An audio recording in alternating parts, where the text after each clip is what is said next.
सो दोस्तों, इससे पहले जो वीडियो हमने करी उसमें आपने सर की 920 स्ट्रैटेजी सीखी। अगर आपने वो वीडियो नहीं देखी है तो आई बटन पे लिंक है, आप जाके देख सकते हो। आज इस वीडियो के अंदर घनश्याम सर आपको अपनी एक स्पेशल स्ट्रैटेजी देने वाले हैं जिसका नाम है 220, 2:20 पे। बिल्कुल। तो कुछ धमाका होने वाला 2:20 पे। वो क्या होता है, कैसे होता है, वो सेटअप कैसे बनता है, कैसे उसे ट्रेड करते हैं, एंड आपके बहुत सारे क्वेश्चंस आपको जवाब मिलने वाला है घनश्याम सर की तरफ से। सो सर प्लीज सबसे पहले तो स्ट्रैटेजी समझाइए। देखिए 220 क्या होता है, देखिए मार्केट दो पार्ट में ट्रेड करता है। तो पहला मूवमेंट तो हमें ओपनिंग में मिल जाता है जी। ओपनिंग में मूवमेंट मिलने के बाद ज्यादातर आप देखेंगे तो मार्केट 10 साढ़े 10 बजे के बाद मार्केट धीरे धीरे साइडवेज होने लगता है जी। और ये 1-1:30 बजे तक साइडवेज चलता है जी। उसके बाद जो सेकंड फेस आता है वो 1:30 बजे के बाद आता है जी। 1:30 बजे से 2 बजे के बीच का ये फेस आता है। तो उसके बाद हम 220 को अप्लाई करते हैं, क्योंकि मैंने कई सारी चीजें देखी। 1 बजे भी मैंने अप्लाई करके देखा, 2 बजे भी करके देखा था उस समय। लेकिन जो 220 पे मूव आता है वो मूव थोड़ा सा क्लियर कट मूव होता है। वो एक बार फिर से जैसे ओपनिंग 920 का मूव होता है, अगर मिलता है तो आपको ट्रेंडिंग मूव मिलता है, उसी तरह से ये भी ये ट्रेंडिंग मूव। इसमें ज्यादा बड़ा पॉइंट लेके नहीं चलते हैं। मैं इसमें 70 से लेकर के 150 पॉइंट के बीच का टारगेट में सोच के चलता हूं कि ये पॉइंट हमें आसानी से मिल जाते हैं। और यही चीजें जब एक्सपायरी के दिन मिलती है तो फिर धमाका हो जाता है, क्योंकि 70 से 100 पॉइंट एक्सपायरी के दिन का मतलब कि पैसा डबल आपका। तो 220 को अप्लाई करते हैं हम लोग। तो यहाँ पे देखिए 220 मैंने अप्लाई किया था, एक्सपायरी वाले दिन ही अप्लाई किया था, यानी कल परसों के सेशन में ही अप्लाई किया था हमने यहाँ पे। तो ये इसको ध्यान से देखिएगा, दो चीजें ध्यान रखना पड़ता है यहाँ पे। पहले तो अगर कोई रेंज बनी हुई है ना, जैसे ये रेंज बनी हुई ना, कंटिन्यू मार्केट यहाँ पे क्या कर रहा, होल्ड कर रहा था। एक्सपायरी के दिन में ये धीरे धीरे करके ऊपर जा रहा है। यहाँ पे इसने एक रेंज बना दी थी, इस रेंज को ऊपर करके गया। तो दो कंडीशन होती, या तो इस रेंज के ऊपर ये 220 बनता तो करते, या इस रेंज के आसपास नीचे की साइड में कहीं पे आके बनता तो हम करते। अगर ये इस रेंज के नीचे जाके करता और इस रेंज के बीच में करता, देखिए यहां से और यहां के बीच में बनता तो मैं नहीं करता है, कोई कैंडल बनता है। हाँ, यहां से यहां के बीच में बनता है, क्योंकि यहां पे ये सपोर्ट का काम करेगा, ये रेजिस्टेंस का काम कर रहा है। अभी हम क्या कर रहे हैं, रेजिस्टेंस से ऊपर है। तो यहाँ पे ये कैंडल जो है वो 220 की कैंडल है, एक्सपायरी वाले दिन की। ठीक है, एक्सपायरी वाले दिन में ये 220 हमने किया था और अपने टेलीग्राम में भी अपडेट किया हुआ था ये। तो यहाँ पे ये 220 की कैंडल यहाँ पे बनती है। तो यहाँ पे कुछ नहीं, सीधा इसी कैंडल का लो एसएल होता है, ज्यादा बड़ा ऐसा नहीं। कभी 35 पॉइंट का मिलता है, कभी 40 पॉइंट का मिलता है, कभी 50 पॉइंट का मिलता है, कभी कभी 20 पॉइंट का ही एसएल मिलता है। तो हम कैंडल का हाई ब्रेक होते हैं एंट्री कर लेंगे। बिल्कुल, जैसे आपको हाई दिख रहा है कि मान लीजिए अगर 42,122 है, तो जैसे ही ये 123 हो आपको ट्रेड ले लेना है। ओके, सोचना नहीं है कि ये 10 पॉइंट ऊपर चला जाए, 20 पॉइंट ऊपर चला जाए तब मैं लूंगा। और जैसे ही अगर इस कैंडल का लो मान लीजिए 42,120 है, तो जैसे ही ये 19 या 18 है आपको ट्रेड कट कर देना है। इमोशन नहीं रखना है यहाँ पे। बस ये बाइंग हमने क्या देख के करी है, सिर्फ ये कैंडल का मूव आता है। 220 के बाद कैंडल होती है ना, उसका मूव देता है। मैंने बहुत सारी 220 भी देखा, 2 बजे भी देखा, मैं बहुत सारी चीजें, मैं बोला ना मैं बैक टेस्ट करके। नहीं, हमने बाय क्यों किया, हमने सेल क्यों नहीं किया? सेल इसलिए नहीं किया क्योंकि हाई ब्रेक करा ना। अब इस कैंडल का अच्छा, अगर वो लो ब्रेक करता तो मैं पुट खरीदता ना, तो सेल करता मैं वहां पे। हाँ, तो दो कंडीशन, बस इस कैंडल का हाई ब्रेक करे तो बाइंग करना है, और इस कैंडल का लो ब्रेक करे तो हमें सेल करना है। राइट। तो बस उसी कैंडल को देख रहा हूं, बस उसी कैंडल को देखा। इसकी एक्यूरेसी कितने % जा रही है सर आपकी? इसकी एक्यूरेसी आपको मिलेगी 70 से लेकर के 85% की। बहुत है, कंटिन्यू करेंगे इसको। अब दूसरी चीज, एक्यूरेसी का मतलब देखिए, एक्यूरेसी का मतलब ये भी होता है, अगर मान लीजिए कि ये हर दिन के लिए है, ये एक्सपायरी के लिए है? नहीं, ये एवरीडे के लिए, एवरीडे के लिए। बस कुछ कंडीशन है, वो कंडीशन को फुलफिल करेगा। वो कंडीशंस बताइए। हाँ, वो कंडीशन बता, पहले एक चीज बताता हूँ। ये 70%, 85% इसका मैं वो बताता हूँ। देखिए क्या होगा ना, कि अगर मान लीजिए हमने एक ट्रेड लिया, ठीक है, उस ट्रेड का एसएल 20% है और इस ट्रेड ने 150% का रिटर्न दे दिया, मतलब 150 पॉइंट ऊपर गया।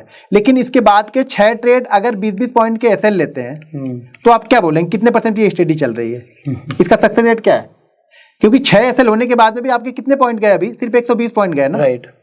तो मेरा कहने का मतलब ये है, सक्सेस रेट का मतलब मेरे से ये है कि आपका जो एंट्री है और जो एसएल के बीच का डिफरेंस है ना, वो बहुत कम यहाँ पे होता है, जबकि मूवमेंट आपको बहुत अच्छा मिलता है यहाँ। राइट।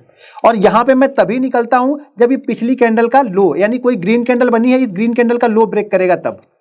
इस रेड कैंडल पे मैं नहीं निकलूंगा इसमें। ओके, क्योंकि हमारे पास टाइम कम है। ये अब ये थोड़ी देर क्या होगा, मार्केट ट्रेंड दे देगा। ये हमेशा मार्केट करता है। मार्केट की ये कंडीशन, 2 बजे के बाद एक ट्रेंडिंग मूव इसमें मार्केट में आएगा। तो यहाँ पे मैं क्या करूंगा, इसको कॉल बाइंग करूंगा। यहाँ पे जो भी कॉल होगी एट द, एक चीज ध्यान रखना, हमेशा एट द मनी ही लेना, क्योंकि हमारे पास टाइम नहीं है यहाँ पे। तो बहुत सारे लोग गलती यहाँ पे क्या करेंगे, 41,400 चल रहा तो यहाँ पे ले लेंगे 41,700 का, तो ये मूवमेंट नहीं मिलेगा। 41,600 का ये मूवमेंट नहीं मिलेगा, आपको 41,400 वाला ही लेना है। एट द मनी ही लेना है या इन द मनी ले लो। हाँ इन द मनी, वही 400 वाला इन द मनी हो गया। 450 चल रहा है तो 400 वाला ले लो आप, 500 वाला भी मतलब 450 वाला ले लो, अगर 400 के पास चला तो 400 वाला ही आप लो। हमेशा एट द मनी ले लो या इन द मनी ले लो बस, लेकिन आउट द मनी बिल्कुल मत लो, क्योंकि हमारे पास टाइम नहीं है। ये 15-20 मिनट भी अगर रुक गया वहीं पे ना तो थोड़ा सा प्रीमियम डाउन हो जाता है, लेकिन ये ट्रेंडिंग होता है, ज्यादातर ये ट्रेंडिंग ही आपको मिलेगा, एवरीडे आपको ट्रेंडिंग ही मिलेगा वहां से। और एसएल लेगा तो 20 से 30 पॉइंट से ज्यादा का एसएल नहीं लेगा यहाँ पे। कंडीशन यहाँ पे सिर्फ एक चीज ध्यान रखनी है कि अगर ये किसी रेंज में बन रहा हो, जैसे ये रेंज है ना, अगर इसी किसी रेंज के अंदर में ही बन रहा, अगर मान लीजिए ये कैंडल हमें सेल साइड में जानी होती, ये लो को ब्रेक करता तो मैं यहाँ पे ट्रेड नहीं लेता। क्यों नहीं लेता? क्योंकि ये रेंज थी, नीचे ये सपोर्ट बन रहा था ना, तो 10 पॉइंट बाद ये सपोर्ट है, मैं 10 पॉइंट के लिए रिस्क लूंगा, तो यहाँ पे ट्रेड नहीं लूंगा। हमेशा इसके लिए ओपन जगह चाहिए होगी। मैं पीछे चार्ट कुछ दिखाता हूँ, उससे समझ में आएगा आपको। इसके मल्टीपल एग्जांपल्स लेने हाँ जी। अब यहाँ पे हम वापस यहाँ पे 220 देखते हैं, ठीक है। ये 2.15 और ये 2 भी इसकी कैंडल है, ये वाली, ये 2 भी इसकी कैंडल है हमारी, ठीक है। इस कैंडल का जो हाई है वो लगा है यहाँ पे 41,907 का। ये 2.25 पे क्लोज हो गई हमारी। नहीं ये है सर, ये कैंडल, हाँ मैं वही कह रहा हूँ। हाँ ये कैंडल 2.20 की है, तो ये एंट्री वाली कैंडल है, ये कैंडल है। इस कैंडल का हाई है 912 का, ठीक है।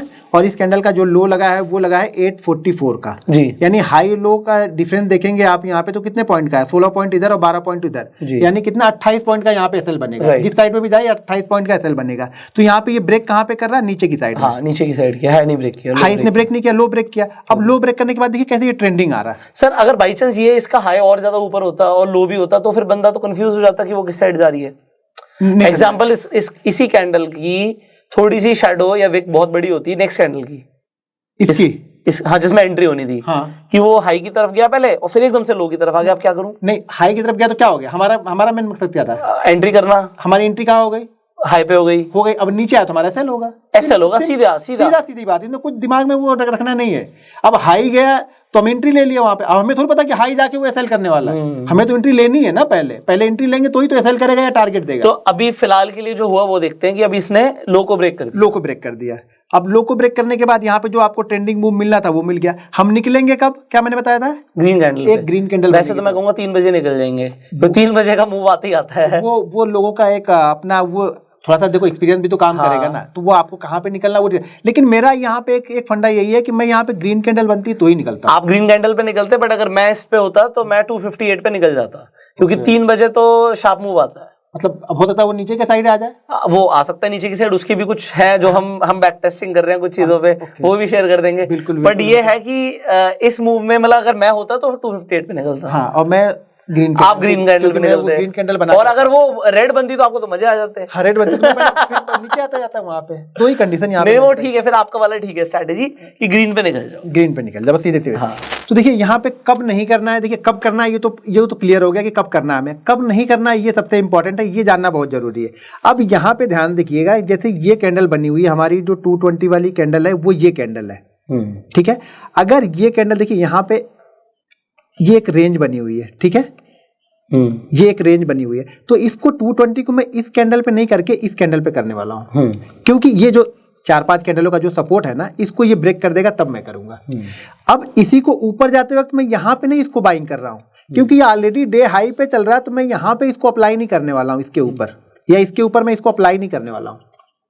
220 को मैं यहाँ पे अप्लाई नहीं करूंगा। नीचे के लिए मेरे पास रीजन है कि नीचे आएगा तो मैं इसको अप्लाई कर दूंगा, क्योंकि एक रेंज बनी हुई है और 220 के बाद जैसे कि मैंने बताया कि एक ट्रेंड हमें मिलता है, तो ऑलरेडी ऊपर का ट्रेंड तो चल ही रहा था, तो अगर अपोजिट डायरेक्शन का ट्रेंड मिलता है तो वो ज्यादा अच्छा मूव करता है। राइट, कभी भी अपोजिट डायरेक्शन वाला ट्रेड मिल रहा है तो वो अच्छा मूव करेगा, लेकिन कभी भी रेंज में होगा तो ट्रेड नहीं करना। अगर इस रेंज में बन गई और इसी रेंज में ब्रेक कर रहा है अपोजिट डायरेक्शन में, मान लीजिए ट्रेंड अप है, इस ट्रेंड को अपोजिट डायरेक्शन में ब्रेक करेगा तो मूव अच्छा मिलेगा।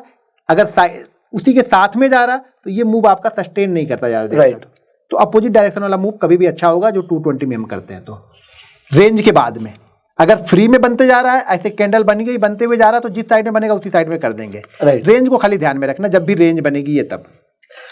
सर इसके अंदर और कुछ लिमिटेशंस जो आप बताना चाहेंगे स्ट्रैटेजी के? नहीं, बिल्कुल क्लियर कट है इसमें, लिमिट नहीं रखना है, बस क्लियर है इसमें। ओके, सो आई होप आप लोगों को आज ये स्ट्रैटेजी बिल्कुल क्रिस्टल क्लियर तरीके से समझ आ गई होगी। एंड जैसे मैं बोलता हूँ कि आपको जो वैल्यू मिल रही है ना, इसे प्लीज शेयर कीजिए, जिससे वैल्यूएबल इन्फॉर्मेशन, देखो हमारा मोटिव है आप लोगों के साथ जो इन्फॉर्मेशन नॉलेजेबल है, जो आपके काम की है, जिस पे आप एक्शंस ले सकते हो, वो शेयर करना। और ये इन्फॉर्मेशन सिर्फ अपने तक मत रखिए, इसे शेयर कीजिए। एंड इस प्लेलिस्ट को अभी भी आप शेयर कर सकते हैं, जिससे सर का जो टाइम है और हमारे एफर्ट्स हैं ज्यादा से ज्यादा लोगों तक पहुंचे। सो share this video, share this playlist, and we will see you in the next video. Till that time, you can subscribe this channel, click on the bell icon, and we will see you in the next video. Till that time, you go self-made and Jai Hind.